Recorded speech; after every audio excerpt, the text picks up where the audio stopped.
아멘. 네, 오늘 주신 하나님 말씀 요한계시록 제21장 9절부터 27절까지 말씀입니다. 요한계시록 제21장 9절부터 27절까지 말씀이고요. 지금 읽는 것은 9절, 10절, 11절 우리 세 구절만 같이 읽겠습니다. 같이 읽습니다. 시작. 일곱 대접을 가지고 마지막 일곱 재앙을 담은 일곱 천사 중 하나가 나와서 내게 말하여 이르되 이리 오라. 내가 신부 곧 어린 양의 아내를 내게 보이리라 하고 성령으로 나를 데리고 크고 높은 산으로 올라가 하나님께로부터 하늘에서 내려오는 거룩한 성 예루살렘을 보이니 하나님의 영광이 있어 그 성의 빛이 지극히 귀한 보석 같고 벽옥과 수정같이 맑더라. 아멘.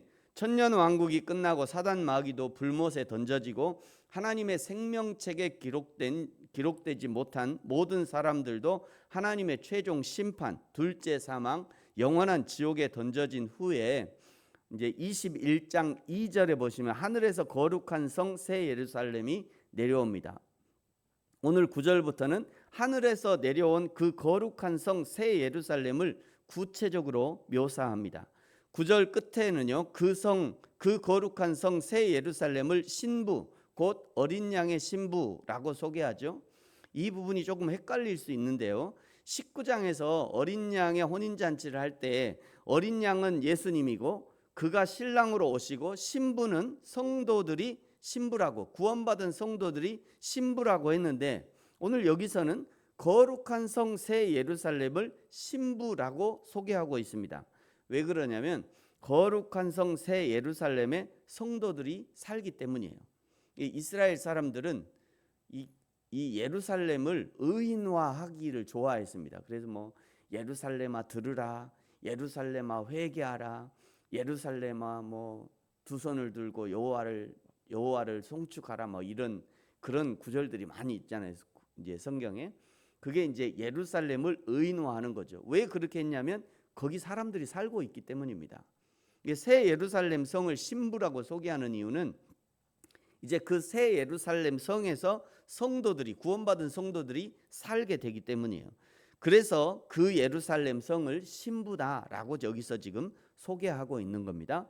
10절에요. 높은 산에 올라가서 그 성을 보니 11절 하나님의 영광이 있고 그 성의 빛이 지극히 귀한 보석 같고 벽옥과 수정같이 맑다라고 알려주죠. 12절에 크고 높은 성곽이 있고 12문이 있는데 그 문 위에 이스라엘 12지파의 이름이 기록되어 있습니다. 13절 동서남북에 각각 세 문이 있고요. 14절에 성곽에는 12기초석이 있는데 거기는 신약의 12사도의 이름이 기록되어 있습니다. 16절 그 성은 정육면체로 길이 너비 높이가 같고 2만 스타디온이다 이렇게 나옵니다. 여기 스타디온이라는 단어는 고대 그리스의 길이 단위고요. 약 185m에서 192m 정도, 그러니까 운동장에 100m 달리기 하는 그 운동장의 2배 정도 되는 그 길이를 스타디온이라고 했습니다. 현재 경기장을 스테디엄 이렇게 얘기하잖아요. 경기장, 스테디엄. 거기서 나온 이 어원이 거기서 오는 겁니다. 그 성이 1만 2천 스타디온, 대략 2,200km, 1만 2천이니까 2,200km 정도에 해당하고요. 이는 새 예루살렘 성의 길이와 너비와 높이가 모두 다 2,200km 정도 되는 거대한 정육면체라는 것을 의미합니다. 이렇게 생겼을 것 같아요. 그림 보시면 여러 하늘에서 내려오는 새 예루살렘 이렇게 검색하면 여러 그림이 나오는데 그 중에 이런 그림도 있고요. 이런 그림도 있고요. AI로 이제 해보니까 이런 그림 이렇게 그려주더라고요. 이게 정육면체로 이렇게 하늘에서 이렇게 내려오는 거죠. 이 22,000이 얼마나 크냐면 요만한 거예요. 요게 지금 22,000이라고 하면 미국을 다 덮을 정도로, 여기서 여기까지가 22,000이래요. 미국 땅이 얼마나 넓습니까? 그 땅을 가득 채울 만한 저 정도 크기다 이렇게 얘기하는 거예요. 그 다음에 이제 18절부터는요. 네, 18절부터는 거대한 성이 각종 보석으로 장식되어 있습니다. 여기 언급된 보석들은 사도 요한이 당시에 알고 있던 최고로 값진 보석들의 목록들인 거예요. 제가 몇 번 말씀드렸습니다만 저와 여러분이 하나님의 나라에 가서 하나님의 나라를 볼 때 아마 요한계시록이 거짓말이라고 할지도 모르겠어요. 거짓말까지 아니지만 그거 틀렸네, 정확하지 않네, 이렇게 생각할 수도 있어요. 왜냐하면 여기 모든 보석이 요한계시록에 기록된 것보다 적어도 아마 1000배, 10,000배, 10,000,000배 정도는 더 좋을 거예요. 질적으로 우리가 보석 보는 다이아 하나 주면 좋아하죠. 그 다이아보다 아마 10,000,000배는 더 좋을 거예요. 질이 10,000,000배가 뭐예요? 훨씬 더 좋겠죠. 그러니까 요한계시록에 기록된 이런 보석들의 목록하고는 이게 완전히 다른 거죠. 그냥 요한이 자기가 볼 때 그것보다 내가 본 것 중에 최고다라고 표현하는 것이 지금 이 요한계시록의 기록인 거예요. 그러므로 제가 보여드리는 이런 그림은 그냥 참고용으로만 설명하시면 됩니다. 참고용으로. 이제 하나님 앞에 가서 그때 그 조 목사가 틀렸구만 이렇게 하지 마시고 그건 참고용이다 이렇게 하시면 되겠습니다. 21절에 보시면요, 12문은 진주로 되어 있고 성의 길은 맑은 유리 같은 정금이다. 99.99% 24K 정도 되는 그런 순금은 상당히 부드럽다고 그래요. 이 촉감이 굉장히 부드럽다고 합니다. 우리가 하나님의 나라에 가서 그 황금길을 맨발로 걸으면 그 발에 느껴지는 그 느낌이 얼마나 좋을까. 차갑지도 않고 너무 차갑지도 않고 그 황금길이 그냥 얼마나 뽀송뽀송하고 이 황금은 물이나 습기나 공기나 이런 데 부식되지 않는다고 그래요. 그러니까 이제 가끔 막 황금 백제 유적 이런 데서 황금 그 황금으로 된 발 동관 이런 거 그거 이렇게 털어내면 털어내면 그냥 그 누런 황금빛이 그대로 드러나는 이유는 이게 부식이 안 된답니다. 황금은. 그러니까 부식이 안 되고 땅 속에 묻어놔도 생각해 보니까 그 황금을 땅 속에 묻는 이유는 부식이 안 돼요. 부식이 안 되니까 물이나 습기나 공기에 부식이 안 되니까 그래서 땅에다 묻어놨나 봐요.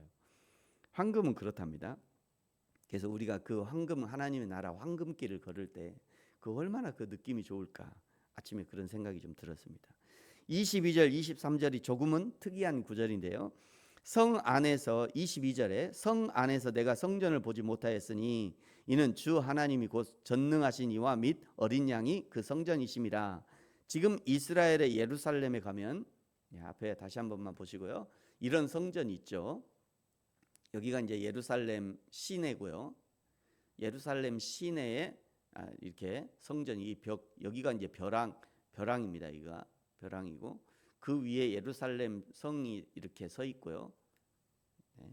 이렇게 여기가 예루살렘 성. 요거를 예루살렘 성이라고 하고요.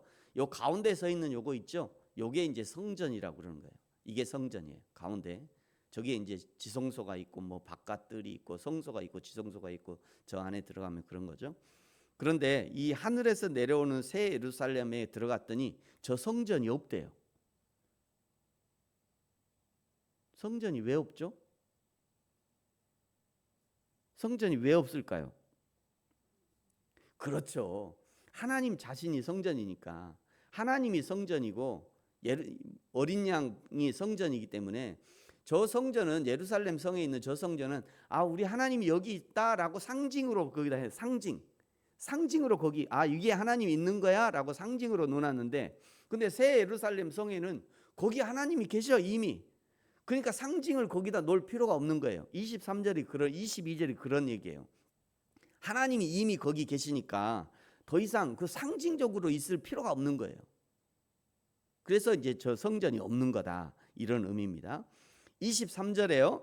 그 성은 해나 달의 비침이 쓸데없으니 이는 하나님의 영광이 비치고 어린 양이 그 등불이 되심이라. 하나님의 영광의 빛으로 모든 성을 밝게 비추는 겁니다. 25절에 낮에 성문을 닫지 않았는데 밤이 없기 때문이고 26절 만국의 영광을 하나님께 돌립니다. 27절 무엇이든지 속된 것이나 가증한 일 또는 거짓말하는 자는 결코 그리로 들어가지 못하되 오직 어린 양의 생명책에 기록된 자들만 들어가리라. 어찌 보면 너무도 당연한 것인데 사단 마귀로 인해서 하나님의 에덴이 파괴되면서 악한 것들이 출현했죠. 밭에 엉겅퀴 밭에 엉겅퀴 이런 것도 그때 나온 거예요. 인간의 죄로 인해서 엉겅퀴도 나왔고요. 시기도 그때부터 시작되고 살인도 그때부터 시작됐고, 왜 이렇게 우리 인간의 삶이 고통스럽냐면 에덴에서 사단 마귀의 꼬임으로 망가뜨린 것이 지금까지도 이렇게 고통스럽게 하는 거예요. 그 인간의 삶이 언제 완벽하게 회복되냐? 속된 것, 그 인간의 삶이 완벽하게 회복되니 속된 것, 가증한 것, 거짓말이 결코 발붙일 수 없는 곳이 하나님의 나라 천국인 거예요. 우리 그리스도인들이 오늘 지금 거짓을 멀리해야 하는 이유는 바로 여기 있습니다. 그 하나님의 나라는 거짓이 존재하지 않기 때문이에요. 그것을 연습하는 거예요. 그리스도인이 성실하고 충성하고 사랑하고 섬김의 삶을 살아야 하는 이유는 하나님의 나라가 바로 그런 나라이기 때문입니다. 그리스도인들이 자꾸 자기 비움을 연습해야 하는 것이, 하나님의 나라는 자기를 비운 사람이 가는 곳이에요. 나는 죽고 예수로 사는 사람이 가는 나라가 하나님의 나라예요. 어릴 때 그런 노래 했잖아요. 돈으로도 못 가요 하나님 나라, 힘으로도 못 가요 하나님 나라, 거듭나면 가는 나라 하나님 나라, 믿음으로 가는 나라 하나님 나라. 어릴 때 그 뜻도 모르고 그냥 열심히 배워서 찬양했는데 이 찬양 가사가 딱 맞아요. 우리는요 오늘 이 땅 여기 살면서 이 하나님의 나라를 연습해야 되는 거예요. 그것이 교회 생활이고요, 그것이 믿음의 생활이에요. 내가 오늘 여기 있으면서 부지런히 연습해서 부지런히 그 하나님의 나라 시민의 그런 자세나 그런 모습을 연습하고 그대로 하나님 가자 하면 그대로 가는 거예요. 그래야 하나님 앞에 아이고 수고했다 야, 그 하나님이 우리의 눈에서 눈물도 닦아주시고 그렇게 하실 거예요. 사랑하는 성도 여러분, 저와 여러분이 오늘 이 교회 생활, 이 믿음 생활을 잘 살아내므로 천국의 삶을 준비하고 연습하는 저와 여러분이 되어지기를 예수님의 이름으로 축복합니다. 기도하겠습니다. 하나님 아버지 감사합니다. 어릴 때 부르던 찬송이 진실임을 제가 믿습니다. 하나님의 나라는 돈으로도 힘으로도 벼슬로도 지식으로도 가지 못하고 오직 거듭나면 가게 되는 나라이고 믿음으로 가는 나라입니다. 그 아름다운 나라를 사모하기 때문에 오늘을 더욱 믿음으로 살게 하시고 오늘을 더욱 사랑과 섬김의 삶을 연습하며 살게 하여 주옵소서. 감사합니다. 예수님의 이름으로 기도합니다. 아멘. 하늘에 계신 우리 아버지, 아버지의 이름을 거룩하게 하시며 아버지의 나라가 오게 하시며 아버지의 뜻이 하늘에서와 같이 땅에서도 이루어지게 하소서. 오늘 우리에게 일용할 양식을 주시고 우리가 우리에게 잘못한 사람을 용서하여 준 것 같이 우리 죄를 용서하여 주시고 우리를 시험에 빠지지 않게 하시고 악에서 구하소서. 나라와 권능과 영광이 영원히 아버지의 것입니다. 아멘.